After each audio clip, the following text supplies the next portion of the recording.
Hello and welcome to Pam's Piggy Bank and Money Box collection, and today we're going to be talking about architecture and in particular houses or homes. And this is the first little one I want to show you. There, you can see that okay? It's a little log cabin up in the woods somewhere.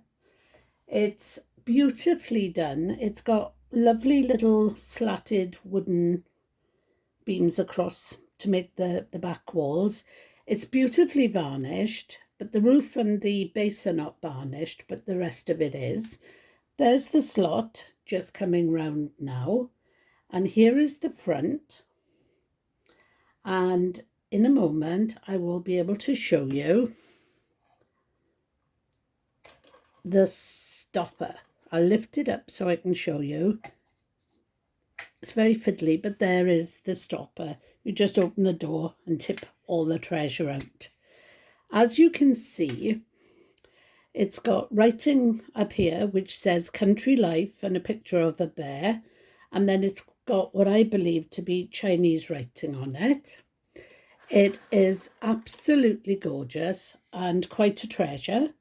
It's quite old. I've had it for years and years and years, and I think it may have come into this house about 43 years ago, already packed up in its box. And because we had such a lot of unpacking to do, they would have gone straight into the attic. And to be honest, they've stayed there ever since because my collection has got bigger and bigger, and these almost got forgotten about, but they have been there a very long time. So this is the other one I want to show you, and this, I don't know how well you can see it. I'll see if I can twiddle it around a bit. There we go. And this is the house that the old lady who lived in a shoe owned. Well, to be honest, I know the story of this, and she didn't own it. She was actually a poor woman living in a little cottage in the forest with her husband, and I think there were 14 children. And a giant came along and stole her husband, left her with all the children, stepped on her house, and they were devastated. Poor dad was taken with the giant, and the children were left homeless and fatherless. But the mother, she was very determined that she was going to look after her beloved children. So she followed the giant, and when he was walking through the marshes, his boot came off, and he couldn't, because he was making a hurried journey home, didn't have time to pull it out to the mud, so he left it there. So her children got together and pulled it out of the mud and built it into a beautiful little house for her. And this is an example of the house. It's not always as pretty as this. This one, there's its slot. There's flowers in a window that's been made in the toe of the boot. There's the outhouse and some more flowers, a bit of fence. That's the back of it. There's the heel. And here we have a door, a window, some flowers, and a little letterbox and a bike and another little window.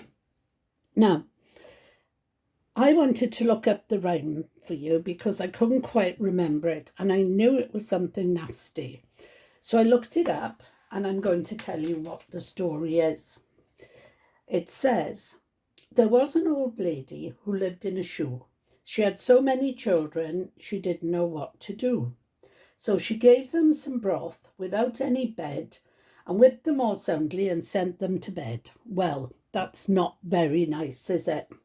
So I decided the Americans might have a different version, and this is the Americans' version.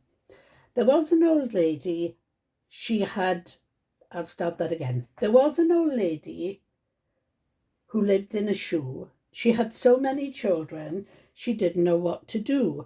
So she gave them some jam to go with their bread and kissed them all soundly and put them to bed. So that's a much nicer rendering of this wonderful children's fairy tale, which must have frightened everybody. And I just now want to say thank you so much for watching. If you want to give me a thumbs up, oh, I dropped a penny, I'll have to pick that up later. If you want to give me a thumbs up or a subscribe, please do. If you want to come back and see me again, that would be even better. Thank you so much for watching, and goodbye.